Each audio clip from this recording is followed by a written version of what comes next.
Everyone, welcome to my YouTube channel. आज हम पढ़ेंगे मिक्स्ड फ्रैक्शंस के बारे में कि मिक्स्ड फ्रैक्शंस क्या होते हैं। क्वेश्चन नंबर 1 है 4 होल पार्ट 2/3 प्लस 4 1/5। तो यहाँ जो 4 है ये 4 को हम बोलते हैं होल पार्ट। ये क्या होता है? Whole part. और 2/3 कौन सा पार्ट होता है? Fraction part. ठीक है, 4 कौन सा पार्ट होता है? Whole part. और जो आगे लिखा होता है फ्रैक्शन में वो कौन सा पार्ट होता है? Fraction part. इसका मतलब क्या हुआ 4 होल 2/3 का? 4 होल 2/3 का मतलब हुआ कि 4 को हम ऐड कर रहे हैं, मतलब ऐड हो रहा है 4 फ्रैक्शन के साथ में। यहाँ पे भी 4 ऐड हो रहा है फ्रैक्शन के साथ में, मतलब सम हो रहा है इन दोनों का। 4 ये होल पार्ट का और फ्रैक्शन पार्ट का सम कर रहे हैं हम। इसको हम ऐसे भी लिख सकते हैं। पहले तो ये क्वेश्चन है हमारे पास, इसको हम ऐसे भी लिख सकते हैं। देखिए, इसको हम ऐसे भी लिख सकते हैं 4 प्लस 2/3। हमने इसको ऐसा क्यों लिखा? क्योंकि 4 जो है वो क्या एक तरह से क्या हो रहा है? प्लस हो रहा है 2/3 के साथ। ठीक है, 4 क्या है हमारे पास? होल पार्ट है। यहाँ पे भी 4 क्या है? होल पार्ट है। इसको भी हम ऐसे लिख सकते हैं 1/5 लिख सकते हैं। इजी है, यहाँ तक आपको समझ आ गया हमने इसको ऐसे क्यों लिखा? क्योंकि 4 होल 2/3 का मतलब है कि 4 ऐड हो रहा है 2/3 के साथ, प्लस इन दोनों के बीच में जो प्लस का साइन है वो ये वाला है। फिर 4 होल 1/5 का भी मतलब है कि 4 क्या हो रहा है? प्लस हो रहा है 1/5 के साथ।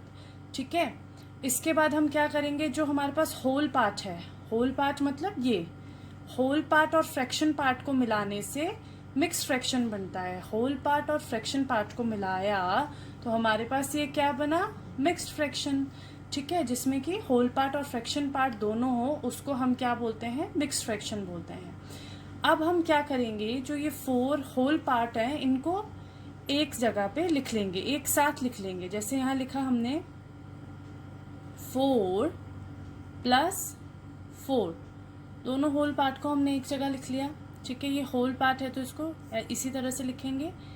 प्लस, अब ये कौन सा प्लस है? बीच वाला प्लस है। अब 2/3 और फ्रैक्शन पार्ट को एक जगह लिख लेंगे। फ्रैक्शन पार्ट हमारे पास क्या है? 2/3 और 1/5। यहाँ तक समझ आ गया? होल पार्ट को एक जगह लिख लिया, फ्रैक्शन पार्ट को एक साथ लिख लिया। अब 4 और 4 इनको ऐड कर देते हैं। 4 प्लस 4 कितना हो गया हमारे पास? 8। क्योंकि ये होल पार्ट है तो हम इसको हर जगह जो है वो कहाँ लिखेंगे? सेंटर में लिखेंगे। ठीक है, अब यहाँ पे मैंने क्या कर दिया? प्लस का साइन लगा दिया। ये वाला प्लस है, ये प्लस का साइन लगा दिया। अब हम इनको जो क्या करेंगे? इनका क्या करते हैं हम? जो डिनोमिनेटर होते हैं अगर तो वो लाइक फ्रैक्शन हो, मतलब डिनोमिनेटर एक जैसे हो, तब तो हम इसको एज इट इज रहने देते हैं। न्यूमिनेटर पार्ट को प्लस करते हैं, अगर प्लस का साइन हो तो, माइनस का साइन हो तो माइनस करते हैं। यहाँ पे क्या है? यहाँ पे हमारे पास डिनोमिनेटर जो है वो अलग अलग है, तो इन दोनों का एलसीएम ले लेंगे। क्या करेंगे हम?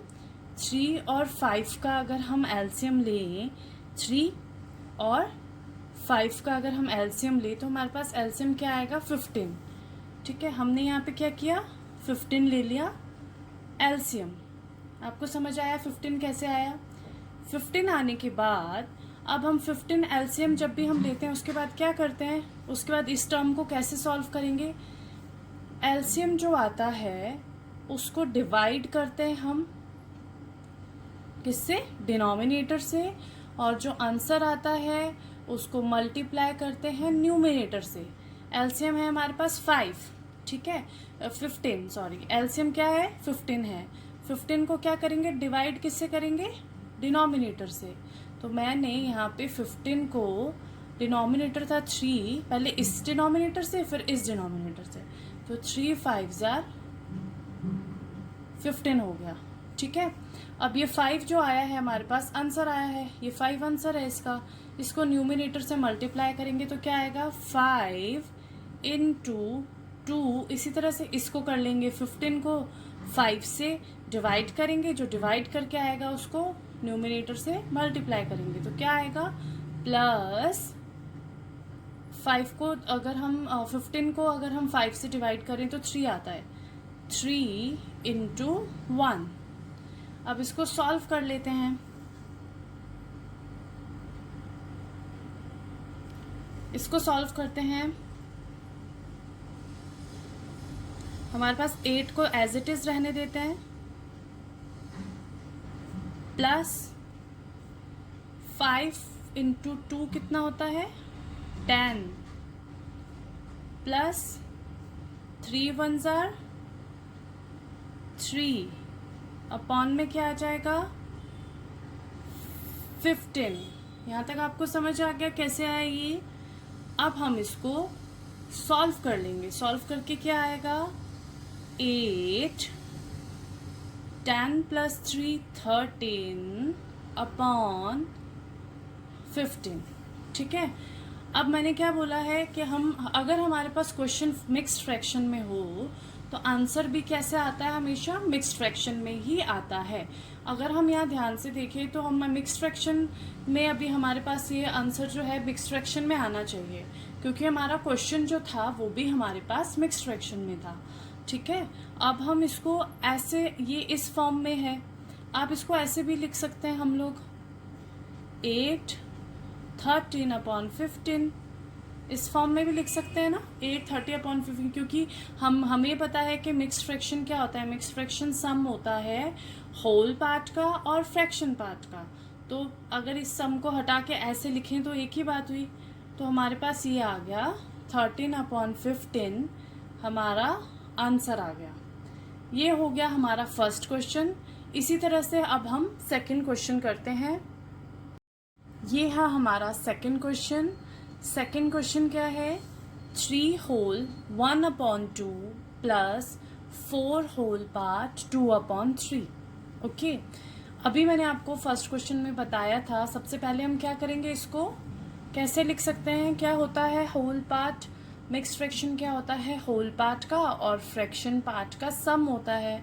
तो हम इसको किस फॉर्म में लिख सकते हैं, हम इसको ऐसे लिख सकते हैं ना 3 प्लस 1 अपॉन 2 लिख सकते हैं। क्यों लिख सकते हैं, क्योंकि हम जानते हैं कि होल पार्ट फ्रैक्शनल पार्ट इन दोनों के सम से बनता है मिक्स्ड फ्रैक्शन। अभी इसको भी हम ऐसे लिखें अगर 4 प्लस 2 अपॉन 3, इसको भी हम इस फॉर्म में लिख सकते हैं। ठीक है। ऐसे लिखो एक ही बात है, बट क्योंकि ये प्लस हो रहा है और अभी हमको इसको अलग करना है इसलिए हमने इसको इस फॉर्म में लिख लिया। अब हम क्या करते हैं, नेक्स्ट स्टेप क्या होता है हमारा, नेक्स्ट स्टेप हमारा होता है हम होल पार्ट को फ्रैक्शन पार्ट से अलग कर लेते हैं, मतलब होल पार्ट को एक साथ लिख लेंगे।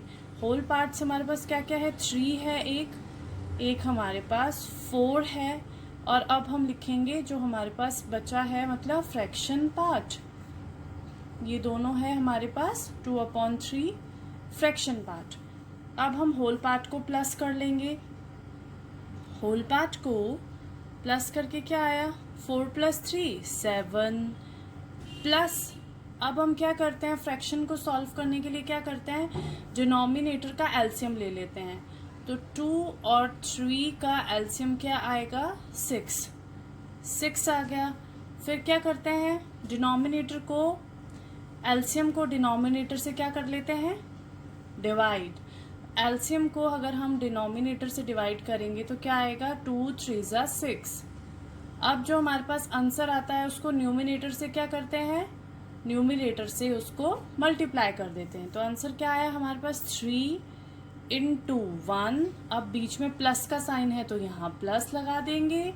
अब वापस करेंगे 6 को 3 से अगर हम डिवाइड करते हैं तो 3 2 6 होता है, 2 को 2 से हम मल्टीप्लाई करेंगे तो हमारे पास क्या आ जाएगा, इस तरह से आ जाएगा। अब हम इसको अगेन सॉल्व करते हैं। हम इसको सॉल्व करेंगे तो यहाँ पे आएगा 7 प्लस 3 प्लस 2 2 ज़ार 4 अपॉन 6। ठीक है, आपको समझ आ गया। 3 अपॉन 3, 2 2 ज़ार 4, 6 का 6 एज इट इज उतर गया। अब हम क्या करेंगे आगे, नेक्स्ट स्टेप क्या होता है, इन दोनों को प्लस कर लेंगे। होल पार्ट के एडिशन को एज इट इज लिख लिया। 4 प्लस 3 7 अपॉन 6। अब आपको एक और बात समझनी है, हम इसको तभी ऐसे लिख सकते हैं प्लस हटा के 7 होल 7 अपॉन 6, जब हमारे पास क्या हो, जब हमारे पास जो है न्यूमिनेटर छोटा होता है। न्यूमिनेटर क्या होता है, लेस देन होता है, छोटा होता है। किससे छोटा होता है, डिनोमिनेटर से। मतलब हमारे पास हमेशा प्रॉपर फ्रैक्शन होना चाहिए। प्रॉपर फ्रैक्शन है, नहीं है। प्रॉपर फ्रैक्शन में क्या होता है, न्यूमिनेटर छोटा होता है डिनोमिनेटर से। अब ये हमारे पास प्रॉपर फ्रैक्शन नहीं है, तो हम इसको ऐसे नहीं लिख सकते। 7 अपॉन 6 हम इसको ऐसे नहीं लिख सकते। क्यों नहीं लिख सकते हैं, क्योंकि हमारे पास ये प्रॉपर फ्रैक्शन नहीं है। प्रॉपर फ्रैक्शन में न्यूमिनेटर हमेशा छोटा होता है। तो क्या करें, तो हम सिर्फ इसी पार्ट को पहले सॉल्व करेंगे। 7 को 6 से क्या करेंगे, 7 को 6 से डिवाइड करेंगे हम। ठीक है, 7 को 6 से सबसे पहले हम डिवाइड करते हैं। अब इधर 7 को 6 से क्या, तो 6 1 ज़ार 6, हमारे पास क्या आया आंसर, 6 1 ज़ार 6, 1 आ गया। ठीक है, अब हमारे पास 1 आ गया, तो हम इसको कैसे लिखेंगे, यहाँ पे 7 प्लस, क्योंकि यहाँ पे क्या आया है, ये प्रॉपर फ्रैक्शन था। अब यहाँ पे हमने इसको ये इम्प्रॉपर फ्रैक्शन था, मतलब प्रॉपर फ्रैक्शन नहीं था, इसको हमने प्रॉपर फ्रैक्शन में चेंज किया। 6 से 7 को डिवाइड किया, हमारे पास आया 1 होल 1 अपॉन 6। ठीक है, 1 होल 1 अपॉन 6, 6 यहाँ पे आ गया। रिमाइंडर हमारे पास क्या हो जाता है, रिमाइंडर हमेशा ऊपर चला जाता है, और इस तरह से हम लिखते हैं। इसके बाद क्या करेंगे, इस तरह से हमारे पास, अब क्या करेंगे, अब ये भी होल पार्ट है, ये भी होल पार्ट है, दोनों होल पार्ट है। अब हम इन दोनों होल पार्ट को आपस में क्या करते हैं, ऐड करते हैं। 7 प्लस 1 8, 1 अपॉन 6। अब हम इसको 1 अपॉन 6 को इसके साथ होल पार्ट के साथ लिख सकते हैं। क्यों, क्योंकि न्यूमिनेटर हमारे पास यहाँ छोटा है डिनोमिनेटर से। ठीक है, इस तरह से हमारे पास ये आ गया हमारा आंसर। एक और क्वेश्चन करते हैं जिससे हमको क्लियर हो जाएगा, जो भी थोड़ी बहुत डाउट होंगे वो भी क्लियर हो जाएंगे। ठीक है, आइए अब हम करते हैं हमारा थर्ड क्वेश्चन। ये है हमारा third question. 2 whole 1 upon 8 plus 4 whole part 3 upon 7। सबसे पहले हम क्या करते हैं, होल पार्ट को और फ्रैक्शन पार्ट को हम किस तरह से लिख सकते हैं, मिक्स फ्रैक्शन है क्योंकि इसमें होल पार्ट भी है, फ्रैक्शन पार्ट भी है। सबसे पहले हम क्या करेंगे, 2 को हम 2 और 1 अपॉन 8 को हम इस तरह से लिख सकते हैं। अभी मैंने आपको सेकंड क्वेश्चन में बताया था, फर्स्ट में भी बताया था कि हम ऐसा क्यों लिखते हैं, क्योंकि एक तरह से ये क्या होता है, सम हो रहा होता है, दोनों का होल पार्ट और फ्रैक्शन पार्ट का सम होता है, तो हम इसको ऐसे लिख लेते हैं। आगे 4 प्लस 3 अपॉन 7, यहाँ तक आपको समझ आ गया। अब हम क्या करेंगे, होल पार्ट को एक जगह लिख लेंगे 2 प्लस 4, और फ्रैक्शन पार्ट को एक साइड लिख लेंगे 1 अपॉन 8 प्लस 3 अपॉन 7। अब हम क्या करते हैं, नेक्स्ट स्टेप क्या था, होल पार्ट को प्लस कर देते हैं। 4 प्लस 2 6 प्लस, अब हम क्या करते हैं, 1 अपॉन 8 प्लस 3 अपॉन 7 को सॉल्व करेंगे। तो क्या करते हैं, हम एलसीएम ले लेते हैं। इस केस में हम क्या करते हैं, एलसीएम ले लेते हैं। एलसीएम किसका लेंगे, 8 और 7 का। तो 8 और 7 का एलसीएम हमारे पास क्या आता है, 56 होता है ना, तो 8 7 ज़ार भी 56 होता है। अब हम क्या करते हैं, एलसीएम को डिवाइड करते हैं हम डिनोमिनेटर से, डिवाइड करके आएगा हमारे पास 7 को हम मल्टीप्लाई कर देते हैं न्यूमरेटर से, प्लस 56 को 7 से डिवाइड करते हैं तो आया 8। 8 को 3 से क्या कर देते हैं हम, 8 को 3 से मल्टीप्लाई कर देते हैं, ठीक है। अब आगे क्या करेंगे हमने उसके बाद क्या किया था, इनको मल्टीप्लाई कर देंगे। 7 1 ज़ा 7 प्लस 3 8 ज़ा 24 अपॉन 56, ठीक है। अब हम क्या करते हैं, नेक्स्ट स्टेप क्या होता है हमारा, हम 6 को ऐसे ही लिख देते हैं एज इट इज, क्योंकि हमारा होल पार्ट है। अब हम इसको सॉल्व करते हैं।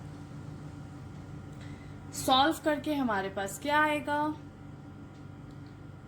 अगर हम इसको सॉल्व करें तो हमारे पास क्या आएगा, सॉल्व करके आएगा 31 आएगा ना, क्योंकि 24 प्लस 7 31 होता है। 56 आ गया।